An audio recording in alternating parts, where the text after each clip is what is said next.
माध्यम से ठोस द्रवों और गैसों में ऊष्मा संचरण की विधियों के बारे में जानने की कोशिश करेंगे। तो सबसे पहले ये क्या किया हमने, एक लोहे का चाकू लिया है। लोहा क्या है आपका, ठोस है, और मेटल है, मेटल मतलब धातु है, लोहा धातु है। और हम इस पर क्या करेंगे, इसके ऊपर हमने ये सेफ्टी पिन जो है और ये मोम की मदद से इस पर चिपका दिया है। ठीक, अब हम क्या करेंगे, एक सिरे से इसको गर्म करेंगे और चेक करेंगे कि ये संचालन किस तरह से होता है। ठीक है, तो आइए इसको गर्म करते हैं और लगाते हैं। इसकी मदद से ये हमारी मोमबत्ती है और एक साइड से हम इसको गर्म करते हैं और देखते हैं कि क्या होता है।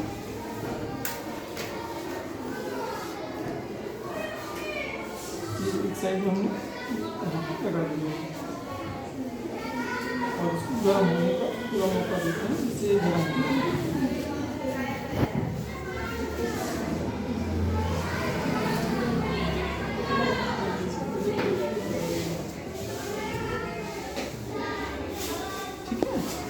थोड़ा समय लीजिए और देखिए कि क्या होता है।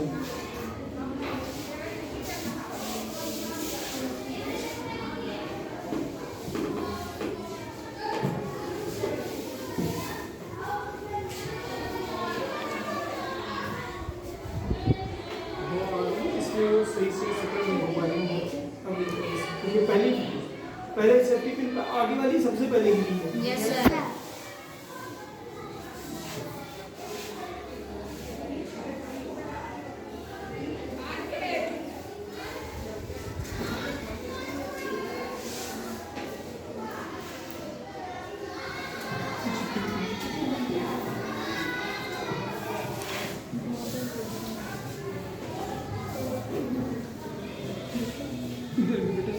हवा आ रही है।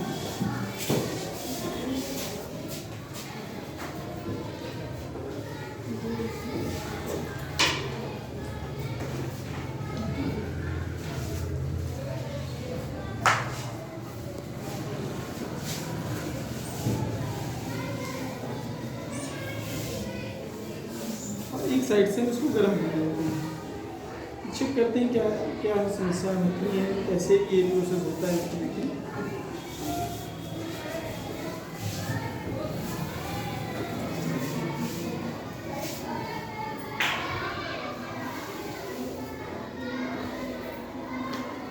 उसके बाद देखिए दूसरे नंबर पे जो थी वो उसके बाद थी।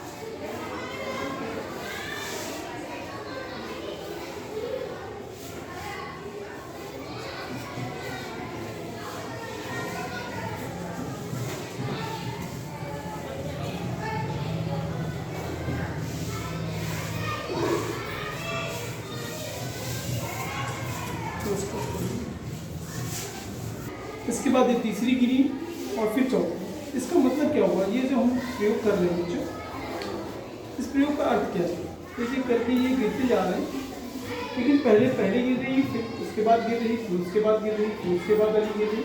ऐसा नहीं हो रहा कि आखिरी वाली पहले गिर जाए और पहली वाली आखिर में गिर, ऐसा नहीं हो रहा। तो कभी सोचिए मन में कि ऐसे क्यों होता है, किसी के दिमाग में है ये बात कि ऐसा क्यों हो रहा है। जो जिस फ्लेम थी हमारी, उसके जो सबसे नियर थी, सबसे पास में थी, वो पिन सबसे पहले गिरती है, उसके बाद वाली, उसके बाद नंबर 3 वाली, उसके बाद नंबर 4 वाली, उसके बाद, और ऐसे करके आप देख रहे हैं ऐसा होता जा रहा है। इसका मतलब यहाँ से जब हम गर्मी दे रहे हैं, उस गर्मी को हमारी ऊष्मीय ऊर्जा के रूप में वो कैसे आगे बढ़ती है, वो एक अणु से दूसरे अणु और दूसरे अणु से तीसरे अणु की तरफ बढ़ती है। ये जब गर्मी होती है, जिसको आप हीट एनर्जी के रूप से जानते हैं, ऊष्मीय ऊर्जा के रूप से जानते हैं, ये ऊष्मीय ऊर्जा एक अणु से दूसरे और दूसरे अणु से तीसरे और तीसरे से चौथे अणु को ट्रांसफर होती रहती है। ये पदार्थ के जो अणु होते हैं, ये उस ऊष्मीय ऊर्जा को क्रम से ट्रांसफर करते हैं। ठोसों में इस प्रकार की जो ऊष्मा संचरण की विधि है उसको हम क्या बोलते हैं, चालन बोलते हैं, कंडक्शन बोलते हैं। तो ये जो चालन की विधि है ये अणुओं से अणुओं के बीच में ट्रांसफर होती है। ऐसा आपने करके देखा, ऐसा नहीं होता वो कहीं भी अपने आप से ट्रांसफर हो गया, पहले एक को, फिर दूसरे को, फिर तीसरे को, फिर चौथे को, और धीरे धीरे ये गर्मी पूरे पूरे आपके चाकू यहाँ तक गर्म हो गए। कैसे गर्म हुआ? गर्म हुआ, लेकिन जितना यहाँ गर्म उतना भी यहाँ पे गर्म नहीं है। उसकी ऊर्जा एक अणु से दूसरे अणु की ओर ट्रांसफर होकर आगे की तरफ बढ़ती है। लोग समझिए, सीखना। एक प्रयोग और करते हैं और देखते हैं। जो बैलून है, ठीक है, गुब्बारा है, जलाइए।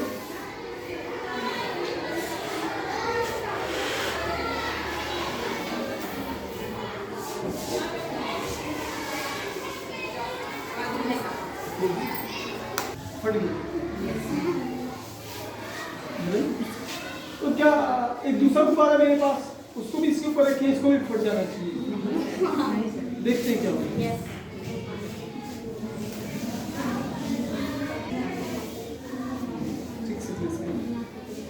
इसको भी इसके ऊपर ले जाए। चलिए यही काम करते हैं। आइए आप पकड़िए, आराम से पकड़े, ठीक से पकड़े, डरिए नहीं, ना नहीं पाए, डर नहीं किया, लगेगा नहीं, आप परेशान नहीं, छोड़ दीजिए, आपके हाथ कांप रहे। ये क्या हो जा रहा है जी?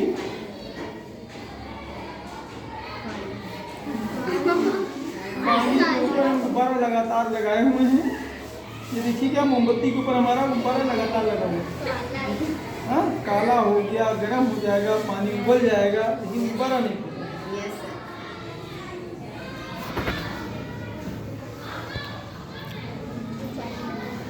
हो रहा है।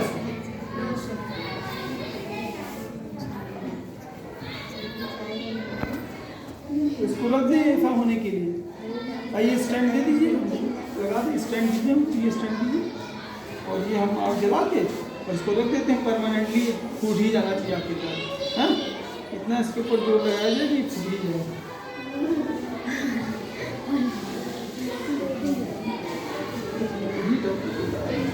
परमानेंटली है।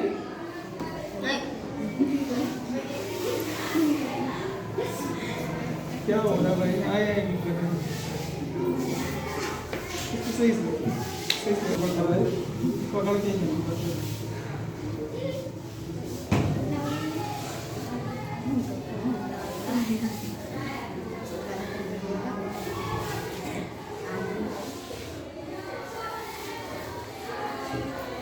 क्या हो रहा भाई? तो अजीब सा भी बैलून को हमने लगाया, बैलून टूट गया और ये यहाँ क्यों नहीं हो रहा?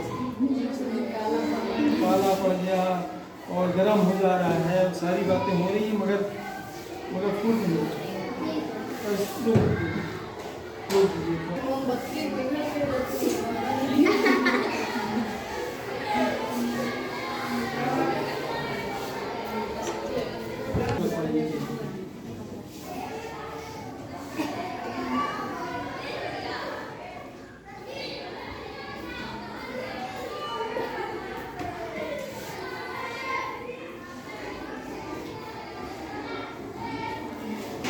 क्या आप लगातार देख रहे हैं ना?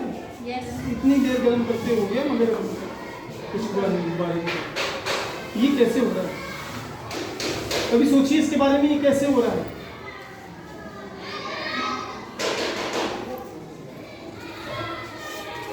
जब हमने पहले गुब्बारे को हीट दिया, हीट मतलब उसको उष्मा दी, गर्मी दी, तो गुब्बारा तुरंत फूट गया, क्योंकि सारी की सारी उष्मा हमारे उस रबर को मिली जो गुब्बारे के अंदर यूज़ किया गया है। गुब्बारा जिस मटेरियल का बना गया, सारे उष्मा उसी को दी गई और अंदर के वायु को भी दी गई, और वायु फैल गई गर्म होने पर, उसके जैसे गुब्बारा आपका फट गया। और यहाँ पर हमने क्या किया, इसके अंदर पानी लिया है, ध्यान दीजिएगा। हाँ, ये पानी है इसके अंदर, ये खाली गुब्बारा नहीं है। और जब हम उष्मा दे रहे हैं तो सारी की सारी उष्मा कहाँ जा रही है? पानी को मिल रही है, गुब्बारे के मटेरियल को कोई उष्मा मिल ही नहीं रही है।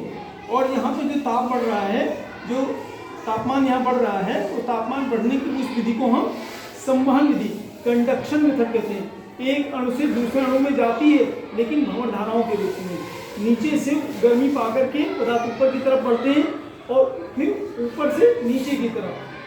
जो ठंडे होते हैं वो क्या करते हैं, नीचे की तरफ आते हैं और गर्म ऊपर की तरफ जाते हैं और फिर नीचे आते हैं और नीचे फिर गर्मी पाकर ऊपर की तरफ बढ़ते हैं। धीरे धीरे ऐसे करते करते पूरा ही पदार्थ एक जैसे तापमान पर आ जाता है। ऊष्मा संचरण की इस प्रकार की विधि को हम क्या कहते हैं, संवहन विधि कहते हैं। तो ये हम संवहन विधि को देख रहे हैं, ठीक है।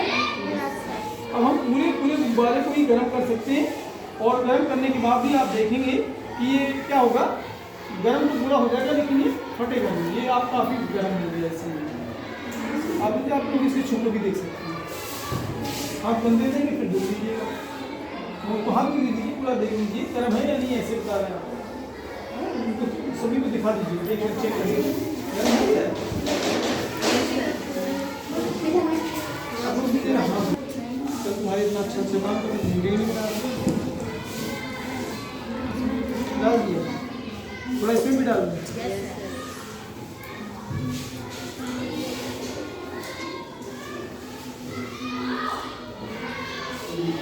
तीनों कहाँ पे नहीं तो नींबू तो है, नींबू हाँ हो गया, मोमबत्ती के अंदर डाल दिया। ठीक, अब ध्यान से दोनों को देखिएगा, तीनों पे देखिए। ये मेरे पास क्या है, थोड़ा थोड़ा इनो डालते हैं, इसमें डालें, आप जिसमें यहाँ से डालें, दोनों डालने के एक में डालें, एक में डालें।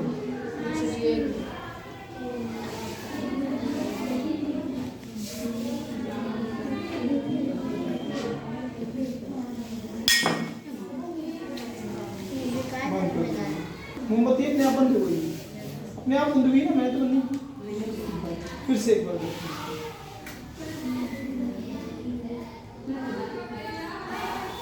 बीच में ना होने की वजह से ऐसा है।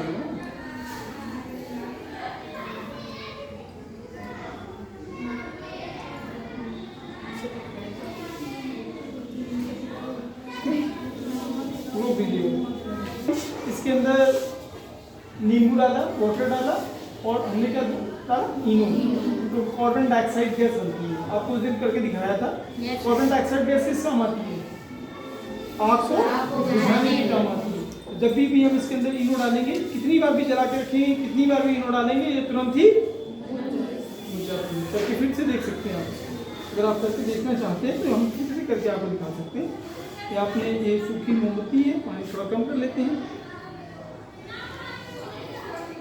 जिससे कि मोमबत्ती डूबे। फिर ये काम करते हैं हम लोग, मोमबत्ती को जलाते हैं, यहाँ पे प्लेस करते हैं।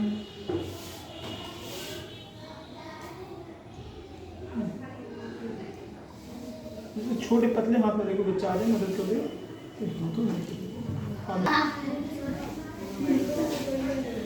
ये क्या मांग दिखाना नहीं, बताइए तो दिखाना नहीं इसको, क्या लिखा है इसको, हमको बताइए इस पर क्या लिखा है। पता नहीं, कुछ नहीं लिखा, मुझे नहीं लगता कहीं कुछ लिखा। मेरा नाम किस और तो नहीं लिखा,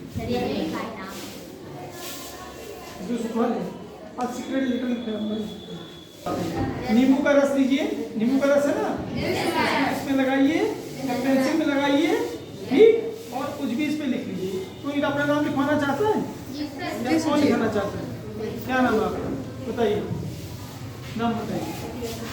मधु, मधु, अब मधु को लिखना है अपना नाम। मधु ने ये लिखा एम, लेकिन ये तो पेंसिल है तो बन जाएगा इससे, पेंसिल से नहीं यूज़ करेंगे, है ऐसी चीज़ यूज़ करेंगे जो कि इसके ऊपर राइटिंग ना कर पाए, इस तरह से एम, ठीक।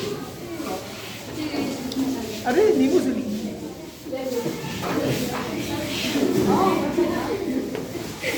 ए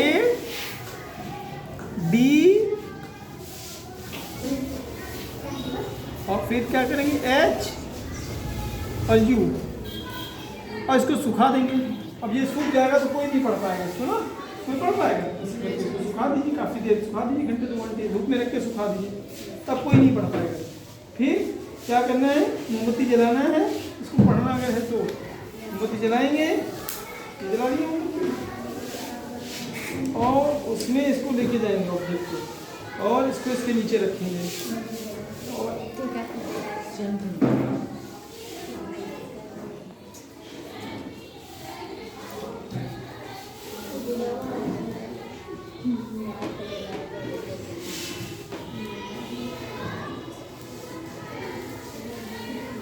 एक मिनट के नीचे इसको रखेंगे।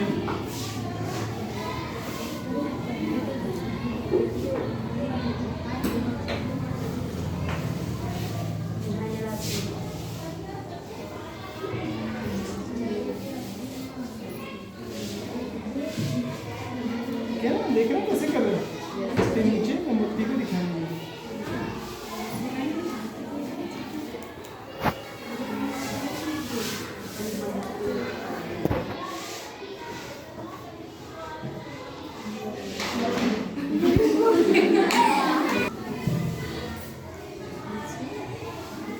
ध्यान से दूर से रखेंगे, जैसे भी गलती करी है इससे गलती नहीं करनी है, सुखाना है इसको, है ना, इससे मोमबत्ती से सुखाना है।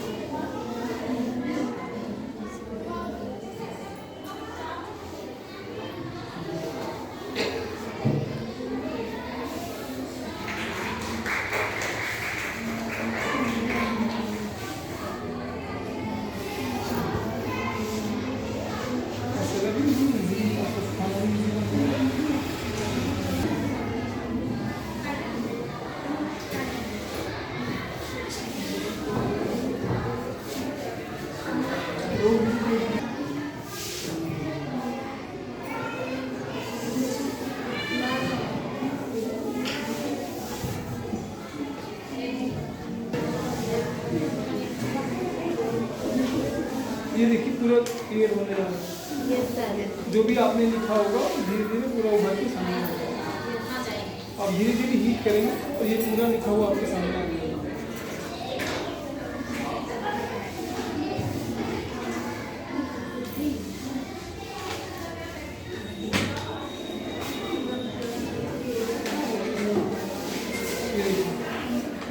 पूरा जो भी लिखा हुआ है सामने आपके आ जाएगा।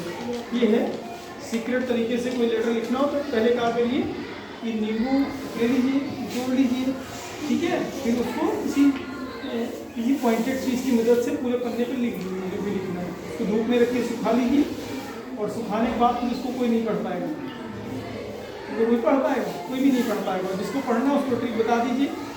क्या करना है, कैंडल में लेके जाना है और धीरे धीरे उसको गर्म करना है, सारी चीज़ें के सामने आ जाएंगी। ठीक, थैंक यू आज के लिए। ठीक।